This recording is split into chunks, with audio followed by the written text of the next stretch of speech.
ہندوستان جب آزاد ہو رہا تھا تو دستور نے ایک ایسے آزاد انڈیپینڈنٹ اور خود مختار ملک کا تصور کیا تھا جس میں کوئی بیرونی مداخلت نہیں ہوگی، ہم اپنے فیصلے کرنے میں آزاد ہوں گے۔ اس کے بعد ایک تصور یہ کیا گیا تھا کہ اس ملک کے رہنے والے، چاہے ان کا تعلق کسی مذہب سے، کسی کلچر سے، کسی کاسٹ سے ہوگا، ان سب کی حیثیت برابری کی ہوگی، ایکوالٹی کا تصور پیش کیا گیا، کوئی چھوٹا اور کوئی بڑا نہیں ہوگا۔ پھر یہ بات کہی گئی تھی کہ اس ملک میں یہاں کا جو نظام مملکت بنے گا، حکومت بنے گی، وہ حکومت میں ہر آدمی بھاگیدار ہوگا، ہر آدمی کے ووٹ کی ایک حیثیت ہوگی اس ڈیموکریسی اور اس ملک کو بنانے میں۔ تو اس میں اس بات کو ختم کر دیا گیا تھا کہ اس ملک میں کبھی بادشاہت یا کسی خاص فیملی کا ڈومینیشن یا ڈکٹیٹرشپ کے لیے کوئی گنجائش باقی نہیں رہے گی۔ یہاں کے لوگ ہی اپنی حکومت کو منتخب کریں گے اور اس کا سربراہ جو ہوگا وہ الیکٹ ہو کر آئے گا، اور وہ 5 سال کے لیے ہوگا، کوئی مستقل نہیں ہوگا۔ پھر ایک ایسے ملک کا تصور دیا گیا تھا کہ جس میں جمہوری اقدار پائی جائیں گی۔ جمہوری اقدار کو ڈیفائن کرنے کے لیے اگر ہم کانسٹیٹیوشن کے 3 چیزوں کو سامنے رکھیں، ایک تو پریمبل ہے اس کا ابتدائیہ، دوسرا اس کا جو پارٹ 3 ہے جس میں فنڈامنٹل رائٹس کی بات کی گئی ہے، جس میں بنیادی حقوق کی بات کی گئی ہے، اور چوتھا جو ہے وہ پارٹ 4 ہے جس میں ایک تصور یعنی کس قسم کا ہندوستان ہم بنانا چاہتے ہیں۔ گو کہ وہ فنڈامنٹل رائٹ نہیں ہے، وہ عدالت کے ذریعے سے انفورسیبل نہیں ہے، لیکن وہ تمام تصورات جو لوگوں کے ذہن و دماغ میں اس وقت پائے جا رہے تھے، ان سب کو اس میں انکارپوریٹ کر دیا گیا تھا کہ ہم اس تصور تک اس ملک کو لے جانے کی کوشش کریں گے۔ دوسری بات یہ کہ اس بات کو مان لیا گیا تھا کہ یہ ملک کسی ایک مذہب کے ماننے والوں کا، کسی ایک کلچر پہ چلنے والوں کا، کسی ایک زبان کے بولنے والوں کا ملک نہیں ہے۔ تو گویا ابتدائی میں یہ بات مان لی گئی تھی کہ ہمارا ملک ایک ڈائیورس ملک ہے، ڈائیورسٹی جو ہے وہ انہیرنٹ ہے۔ چنانچہ یونٹی ان ڈائیورسٹی کے کنسیپٹ کو پیدا کیا گیا تھا کہ ہم یہاں پہ الگ الگ بھاشاؤں بولنے والے، الگ الگ کلچر سے اور سبھیتا سے وابستہ رہنے والے، الگ الگ مذاہب پہ چلنے والے لوگ مل جل کر رہیں گے، اور اسی وجہ سے ہمارے کانسٹیٹیوشن کے پریمبل میں فیٹرنیٹی، بھائی چارے کو انکارپوریٹ کیا گیا تھا۔ یہ پیدا کیا گیا تھا کہ ہم اس ملک میں سب ساتھ مل کے رہیں گے، یعنی جبکہ اس کے باوجود بھی کہ ہمارے تصورات الگ الگ ہیں، ہمارے مذاہب الگ الگ ہیں، ہمارے کلچر الگ الگ ہے، ذات پات کا نظام یہاں پر ہے، ان سب کے باوجود ہم آپس میں بھائی چارے کو پروموٹ کرتے ہوئے اس ملک کو آگے بڑھانے کی کوشش کریں گے۔ پھر اسی ملک میں یہ بات بھی مان لی گئی تھی کہ یہ ملک کا اپنا کوئی مذہب یعنی دستور کسی مذہب پہ کاربند نہیں ہوگا، یعنی اسٹیٹ کا کوئی مذہب نہیں ہوگا، اسٹیٹ سیکولر رہے گی۔ لیکن سیکولرزم کا ویسٹرن کنسیپٹ یہاں نہیں اپنایا گیا تھا، بلکہ یہ بات کہی گئی تھی کہ اسٹیٹ تمام مذاہب سے برابری کی دوری رکھے گی، تمام مذاہب سے ایکول ڈسٹینس مینٹین کرے گی، اور اسی کے ساتھ ساتھ یہ بات کہی گئی تھی کہ اس ملک میں تمام طبقات کو، تمام مذہبی اکائیوں کو اپنے مذہب پر چلنے کی، اس عقیدے کو رکھنے کی اور اس کی تبلیغ اور ارشاد کی مکمل آزادی حاصل ہوگی، subject to some certain conditions. تو یہ سیکولرزم کا یہ کنسیپٹ نہیں تھا کہ لادینیت یہاں پہ تھوپی جائے گی، بلکہ یہ مان لیا گیا تھا کہ اس ملک میں رہنے والے لوگوں کو اپنے مذہب پر، اپنے عقیدے پر پوری طرح کاربند رہنے کی آزادی حاصل ہوگی، اور اس پر کوئی یعنی جبر و تسلط نہیں ہوگا۔ اسی کے ساتھ ساتھ یہ بات مانی گئی تھی کہ اس ڈائیورسٹی کو مینٹین رکھا جائے گا۔ یہ ڈائیورسٹی یعنی اس ڈائیورسٹی کو ختم کرنے کی کوشش نہیں کی جائے گی۔ یہ ڈائیورسٹی اس ملک کی ایک وشیشتا ہے، اس ملک کی ایک خوبصورتی ہے، یہ ڈائیورسٹی کو باقی رکھا جائے گا۔ اس لیے یہ کنسیپٹ ڈیولپ ہوا کہ یونٹی ان ڈائیورسٹی، ڈائیورسٹی کو مینٹین کرتے ہوئے ہم اتحاد لانے کی کوشش کریں۔ پھر اس میں ایک اور خاص بات ہے جس کو آپ کو سمجھنا چاہیے، وہ یہ کہ یہاں پر کئی اسٹیٹس ہیں، الگ الگ لینگویجز ہیں، الگ الگ ریجنل کریکٹرسٹکس ہیں اس ملک کی۔ تو یہ مانا گیا تھا کہ یہ ایک یونائٹڈ ملک نہیں ہوگا بلکہ ایک فیڈرل اسٹرکچر ہوگا، یعنی مطلب یونین آف انڈیا کی بات کہی گئی تھی۔ اور یہ بات مانی گئی تھی کہ ہر اسٹیٹ گو کہ ایک سینٹر ہوگا مضبوط، لیکن ہر اسٹیٹ کو آزادی حاصل ہوگی کہ وہ اپنی وشیشتاؤں کے ساتھ باقی رہے۔ تو آپ دیکھیں گے کہ یہ جو کنسیپٹ پیدا کیا گیا تھا کہ جتنی اسٹیٹس ہیں اس ملک کے اندر، وہ ملک کا حصہ بھی رہیں گی، لیکن وہ اپنے بعض معاملات میں آزاد ہوں گی۔ چنانچہ آپ جانتے ہیں کہ جب قانون سازی ہوتی ہے تو ہمارے یہاں 3 طرح کے قوانین بنتے ہیں۔ ایک ہوتی ہے کہ ایک قانون وہ ہوتا ہے جو سینٹر طے کرتا ہے۔ کچھ معاملات میں سینٹر کو مکمل آزادی ہے کہ وہ تمام ملک کے لیے قانون بنائے۔ کچھ معاملات میں اسٹیٹس کو آزادی حاصل دی گئی ہے کہ وہ اپنے طور پہ قانون بنا سکتے ہیں، اس میں سینٹر کی مداخلت نہیں ہوگی۔ اور ایک کنکرنٹ لسٹ ہے جس میں اسٹیٹ اور سینٹر دونوں مل کے قوانین بناتے ہیں۔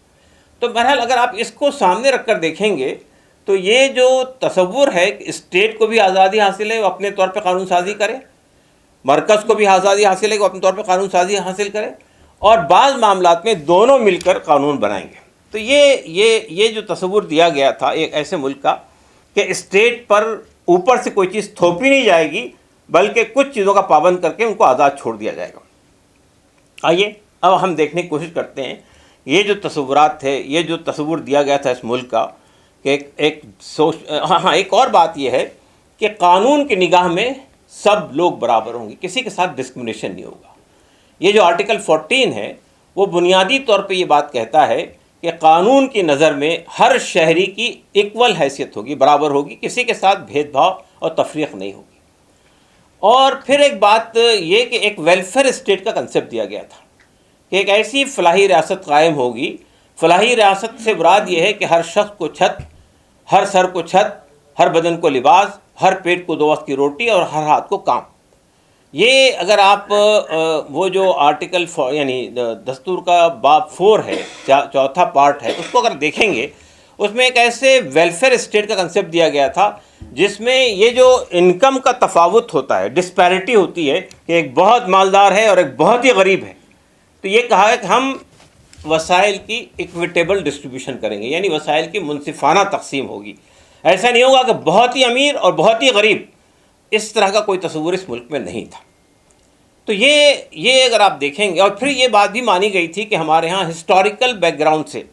کچھ بعض وجوہات کے بنا پر بعض طبقات، بعض کاسٹ جو ہے وہ نیچے چلی گئی ہے، وہ سماجی اعتبار سے بھی نیچے چلی گئی ہے، تعلیمی اعتبار سے بھی نیچے چلی گئی ہے، اور اقتصادی اعتبار سے بھی نیچے چلی گئی ہے۔ چنانچہ ان کو ایٹ پار لانے کے لیے، برابر لانے کے لیے ان کو ریزرویشن دینا پڑے گا، ان کو جابس میں اور ایون اقتدار میں ریزرویشن دینا پڑے گا، جابس میں، تعلیم میں اور اقتدار میں ریزرویشن دینا پڑے گا تاکہ وہ دوسروں کے ایٹ پار آ سکے۔ پھر یہ مانا گیا تھا کہ اس ملک میں اقلیتیں ہیں، مسلمان ہیں، عیسائی ہیں، بودھ ہیں، کسی حد تک یعنی کرسچنس ہیں، تو یہ ان لوگوں کی اپنی وشیشتائیں ہیں، تو ان کو کچھ اسپیشل پروویژنس دیے گئے تھے۔ آرٹیکل 29 اور 30 کو اگر آپ دیکھیں گے تو اس میں تعلیم کے ادارے قائم کرنے اور ان کو اداروں کو اپنے طور پہ مینٹین کرنے کا اختیار بھی دیا گیا تھا۔ آرٹیکل 25 میں جس میں مذہبی آزادی کا تصور پیش کیا گیا تھا، اب آپ آرٹیکل 26 میں جائیں گے تو آرٹیکل 26 میں یہ کہا گیا ہے کہ ہر مذہبی طبقے کو اپنے مذہب کو پروموٹ کرنے کے لیے انسٹیٹیوشن بنانے کی آزادی بھی حاصل ہوگی، ادارے بنانے کی آزادی بھی حاصل ہوگی۔ آئیے ذرا دیکھیے کہ یہ جو تصورات دیے گئے تھے ایک ایسے ڈیموکریٹک، سوشل اور جسٹس پہ مبنی، آزادی پہ مبنی، بھائی چارے پہ مبنی، اور یعنی جسٹس کی جب بات کی گئی پریمبل میں تو اس میں جسٹس کو اور ڈیفائن کیا گیا تھا، social, educational and political justice, تو ہر سطح پر انصاف ہوگا۔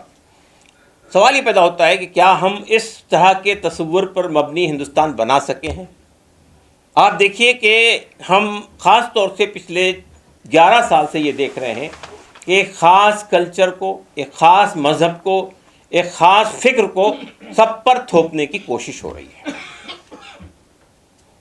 دوسری بات یہ ہے کہ اسٹیٹ کے پاورز کو کرٹیل کرنے کے لیے گورنر کے اختیارات، یعنی جو اختیارات دستور نے نہیں دیے ہیں وہ اختیارات وہ حاصل کر رہے ہیں۔ اس وقت میں ہمارے وکلا حضرات یہاں موجود ہیں، ایک پریسیڈنشل ریفرنس کیا گیا ہے سپریم کورٹ میں کہ گورنر کے جو پاورز ہیں، جو اسٹیٹ ہے بہت ساری، وہ اسٹیٹ بار بار شکایت کر رہی ہے کہ ہمارے بہت سارے بل گورنر بڑھاتا نہیں ہے آگے، پریزیڈنٹ پر اس کا ایکسٹینڈ نہیں ملتا ہے، اور وہ پینڈنگ ہو کے سرد خانے میں چلے جاتے ہیں. وہ اس وقت میں سپریم کورٹ کی ایک لارجر بینچ اس کو دیکھ رہی ہے. تو یہ بھی ایک مسئلہ ہے کہ جو اسٹیٹس کے اختیارات تھے ان کو کرٹیل کرنے کے لیے، ان کو روکنے کے لیے اس طرح کی چیزیں آ رہی ہیں.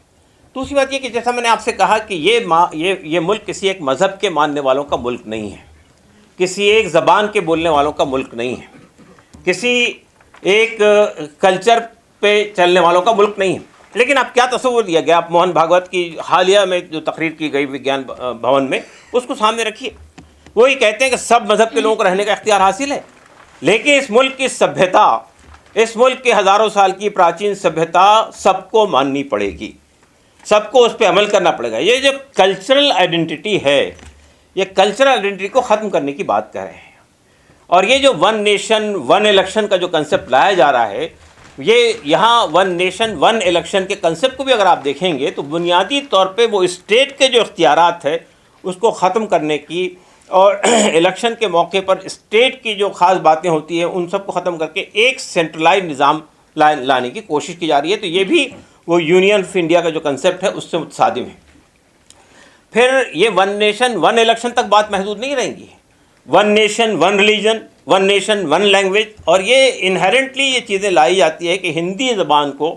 جس طرح ساؤتھ میں تھوپنے کی کوشش کی جاتی ہے اور ساؤتھ سے ریزسٹنس آتا ہے، وہ یہ تصور، یہ بات سامنے آتی ہے کہ بھئی آج یہ چیزیں پریویل کر رہی ہیں. پھر ہم یہ دیکھتے ہیں کہ ایک خاص مذہب کو تھوپنے کے لیے تعلیمی اداروں میں، ابھی آپ نے دیکھا اتراکھنڈ کی حکومت نے گیتا کو پڑھنے کی وہ اسکولوں میں لازمی کر دیا ہے. یہ اب اسکول کے پریئر جو ہوتی ہے صبح میں، اس میں گیتا پڑھی جاتی ہے. تو اور اسٹیٹ سے اب یہ جو پوری رام مندر کی جو تحریک چلی ہے اور اس میں اسٹیٹ کا جو پارٹیسپیشن ہوا ہے، یہ اس ملک کے سیکولر کنسیپٹ کے بالکل منافی ہے. ہم دیکھتے ہیں کہ صاحب آپ کسی خاص مذہب کو آگے جو جس طرح سے آج کے دور میں ایک خاص طبقے پر آنسلاٹ ہو رہا ہے، حملے ہو رہے ہیں، اور ان کو یہ باور کرانے کی کوشش کی جا رہی ہے کہ آپ ایکول سٹیزن نہیں ہیں. یہ سی اے کا جو پورا قانون آیا تھا، وہ قانون بھی ڈسکریمنیٹری قانون تھا کہ آپ ایک خاص مذہب کے لوگوں کو اس سے باہر کر رہے ہیں. تو یہ قانون سازی جو ہو رہی ہے ہمارے ہاں اس وقت پارلیمنٹ میں، اس کو بھی اگر آپ سامنے رکھیں گے تو آپ دیکھیں گے کہ یہ جو تصور ہندوستان کا جو تصور دستور نے پیش کیا تھا ہندوستان کے، جو آج بھی موجود ہے، اس میں کوئی تبدیلی واقع نہیں ہوئی ہے، لیکن چور دروازوں سے ایسے قوانین بنائے جا رہے ہیں جس کے ذریعے سے اس تصور کو ختم کرنے کی کوشش کی جا رہی ہے. مثال کے طور پر یہ ہمارے ملک میں جو تصور دیا گیا ہے آزادی کا تصور، ہمارے ملک میں یہ تصور دیا گیا کہ سب قانون کی نگاہ میں سب برابر ہیں. لیکن آپ دیکھیے کہ اس ملک میں یہ جو سیاہ قوانین لائے جا رہے ہیں، پہلے ٹاڈا تھا، پھر پوٹا تھا، پھر اب یو اے پی اے کو بنا دیا گیا، پھر افسا ہے، پھر اور بہت سارے قوانین ہیں. یہ بنیادی جو وہ آزادیاں دی گئی ہیں، جو بنیادی حقوق دیے گئے ہیں، وہ چور دروازے سے ان کو پامال کر دیتے ہیں. آپ مجھے بتائیے کہ آپ یو اے پی اے لگا دیتے ہیں اور کسی پہ بھی بے بنیاد الزامات لگا کے جیل میں ڈال دیتے ہیں. 5 سال بعد، 10 سال بعد، 15 سال بعد اس کا ایکویٹل ہوتا ہے، یعنی اس کو آزادی مل جاتی ہے عدالت سے. لیکن یہ 15 سال اس کی زندگی جو قیمتی سال تھے، 20 سال جو قیمتی سال تھے جو ضائع ہو گئے، اس کے لیے جواب دہ کون ہے؟ جو پولیس فیک اور فیبریکیٹڈ الزامات لگاتی ہے وہ کہیں جواب دہی کے کٹہرے میں کھڑی نہیں ہوتی ہے. جو حکومت اس طرح کی چیزوں کو پروموٹ کرتی ہے وہ کہیں جواب دہی کٹہرے میں کھڑی نہیں ہوتی ہے. تو یہ جو صورتحال ہے، تو یہ مجھے ایسا محسوس ہوتا ہے کہ عوام بھی اب تک کے ہندوستان کے دستور نے کیا اختیارات دیے ہیں، کیا ویلیوز دیے ہیں، کیا حقوق دیے ہیں لوگوں کو، اس سے وہ نابلد ہیں، اس سے واقف نہیں ہیں. اور نتیجہ یہ ہے کہ اس کے لیے ریزسٹ نہیں کرتے ہیں. چور دروازے سے یہ چیزیں لائی جاتی ہیں اور پھر وہ مسلط ہو جاتی ہیں سماج کے اوپر میں. یا آپ دیکھیے کہ یہ جو ہمارے ملک کے اندر ایک یہ بابری مسجد کے انہدام کے بعد اور بابری مسجد پہ سپریم کورٹ کا فیصلہ آنے سے پہلے 91 کے اندر ایک قانون منظور ہوا اور وہ قانون یہ تھا کہ ورشپ پلیسز ایکٹ کے نام سے ایک چیز بنائی گئی کہ یہ بس دا اینڈ ہے بابری مسجد کا جو معاملہ تھا، اب یہ ختم ہے، اس کے بعد اب کوئی نیا وواد کھڑا نہیں کیا جائے گا. لیکن آپ دیکھتے ہیں آپ وواد کھڑے ہوئے ہیں. ہاں، اب بنارس کی گیان واپی مسجد کا مسئلہ ہے، متھرا کی عیدگاہ کا مسئلہ ہے، اور اب ریسنٹلی سنبھل کا مسئلہ کھڑا ہو گیا. تو یہ چیزیں چلتی جا رہی ہیں. اور خود آپ دیکھیے کہ وہی موہن بھاگوت جنہوں نے بابر کے وقت میں یہ فیصلہ جب آیا تھا 2019 میں، یہ کہا تھا کہ اب ہمیں ہر مسجد میں شیولنگ اور یہ چیز تلاش نہیں کرنی چاہیے. اب ریسنٹلی کیا ہوا؟ انہوں نے ابھی ریسنٹلی جو تقریر کی اس میں کہا نہیں دیکھیے وہ بابری مسجد کے بعد یہ جو مسئلہ ہے گیان واپی کا اور یہاں کا جو مسئلہ ہے متھرا کا، یہ دو بھی ہمارے ایشوز ہیں، مسلمان اس کو والنٹریلی دے دیں، ہم تو نہیں شامل ہوں گے سنگ، لیکن سنگ کے کارکن شامل ہو سکتے ہیں. تو اس کا مطلب یہ کہ ایک کے بعد ایک آپ یہ دائرہ بڑھاتے جا رہے ہیں. تو میرا کہنا صرف یہ ہے کہ ہندوستان کے دستور نے جس قسم کے ملک کا تصور پیش کیا، جس قسم کی آزادیاں دی، جس قسم کے سیکولرزم کا کنسیپٹ پیش کیا. اب آپ دیکھیں مثال کے طور پہ میں بتا ہوں آپ کو کہ یہ سیکولرزم کا جو کنسیپٹ ہے وہ اسٹیٹ کو یہ کہتا ہے کہ آپ کسی ایک خاص مذہب کو پروموٹ نہیں کریں گے، لیکن آپ دیکھیے کہ اسٹیٹ سے ہی مذہب کا پروموشن ہوتا ہے. جو تقریریں اب اس وقت میں بی جے پی کے لوگ کر رہے ہیں وہ ایک خاص، وہ کہتے ہیں کہ یہ خود موہن بھاگوت نے کہا ہندو راج بنانے کی ضرورت نہیں ہے، ہندو راج تو آلریڈی ہے یہ ملک. اور پھر یہ بات کہ اب اسٹیٹ میں یعنی لوگوں کو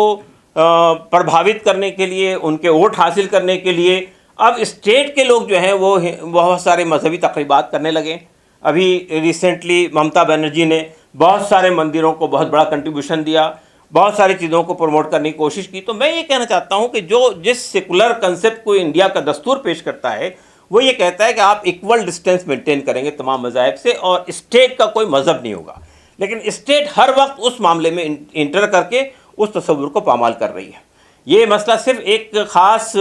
آئیڈیالوجی رکھنے والی پارٹی کا نہیں ہے، یہ چیز ہر جگہ موجود ہے کہ کس طرح سے ایک پرٹیکولر کمیونٹی کے لوگوں کو پربھاوت کیا جائے، ان کے ووٹ حاصل کیے جائیں، تو ہم اس معاملے میں کچھ باتیں رکھیں گے. تو میں یہ کہنا چاہتا ہوں اصل میں کہ ہمیں یہ اس ملک کے دستور میں جو کنسیپٹ پیش کیا گیا ہے، ایک ایسے ملک کا کنسیپٹ کہ وہ آزاد ہوگا، سب کے برابر کے حقوق ہوں گے، کوئی اونچا اور کوئی بڑا نہیں ہوگا، جو طبقات دب گئے ہیں، پس گئے ہیں حالات کی وجہ سے ان کو اوپر لانے کی کوشش کی جائے گی، یہاں کی جو اقلیتیں ہیں ان کو خاص حقوق دیے جائیں گے، مذہبی آزادی حاصل ہوگی، اس میں کوئی پامال کرنے کی کوشش نہیں کی جائے گی. اور اسی کے ساتھ ساتھ یہ بات کہ یہ اسٹیٹ کی اپنے اختیارات ہوں گے، سینٹر کے اپنے اختیارات ہوں گے، اور جو درمیان یہ تفاوت ہے وہ ختم کرنے کی کوشش کی جائے گی، ایک ویلفیئر اسٹیٹ بنانے کی کوشش کی جائے گی. آپ بتائیے، ہم نے 2009 میں RTI کا قانون بنایا، RTE کا قانون بنایا تھا، اور وہ RTE کا قانون آرٹیکل 21 سے انہیرٹ کیا تھا. آرٹیکل 21 جو ہے وہ زندگی کا قانون ہے، زندگی رائٹ ٹو لائف کا قانون ہے. اس میں ہم نے رائٹ ٹو ایجوکیشن کو بھی انکارپوریٹ کیا، حالانکہ وہ قانون یہ تقاضا کرتا ہے کہ آپ رائٹ ٹو لائیولیہڈ کو بھی اس میں ڈالیں اور بہت ساری چیزوں کو ڈالیں. تو لیکن اب آپ دیکھیے کہ رائٹ ٹو ایجوکیشن کی بات آنے کے بعد بھی، اور کانسٹیٹیوشن میں یہ کہنے کے بعد کہ ہر آدمی کو ایجوکیشن حاصل کرنے اختیار ہوگا، 70 سال کے بعد بھی ہماری اس ملک کی آبادی کا 1/3 سے زیادہ بڑا حصہ جو ہے وہ الٹریٹ ہے، تعلیم نہیں حاصل کرتا ہے. ایک بڑا طبقہ ایسا ہے جو بلو پاورٹی لائن زندگی گزار رہا ہے. تو بہرحال میں یہ سمجھتا ہوں کہ یہ پوری صورتحال کو سامنے رکھتے ہوئے ہم اور آپ سب کی ذمہ داری یہ بنتی ہے کہ ہم کو پورے ملک کے لوگوں کو ریسسٹ کرنا چاہیے ہر اس ایفرٹس کو، ہر اس کوشش کو جو آئیڈیا آف انڈیا کو ختم کرنے کی کوشش کر رہی ہے. شکریہ، جزاک اللہ.